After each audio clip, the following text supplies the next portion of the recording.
how to fix screen flickering issues in Samsung Galaxy S26 Ultra. First of all, restart device. Swipe down, open quick setting panel. Click on power off button icon. Click on restart. Again click on restart, restart your phone. Now go back. After that, turn off adaptive brightness. Click on settings. Scroll down. Click on display.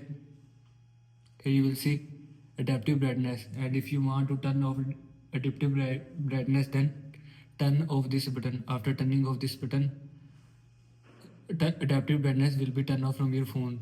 Now go back.